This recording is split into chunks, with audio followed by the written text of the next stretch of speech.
is great. Yet, out of respect for his father Cheops, Khephren built his pyramid on a slightly smaller scale.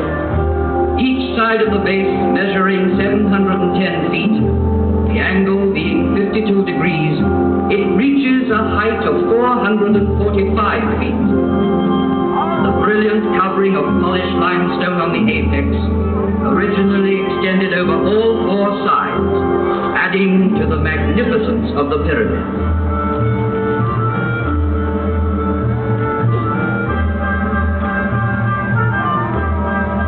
The face of Khephren has come down to us sculpted in green diorite streaked with white, a rare stone he brought back from an expedition. Here he is, close to us, in the guise of the Sphinx, carved in rock near his tomb.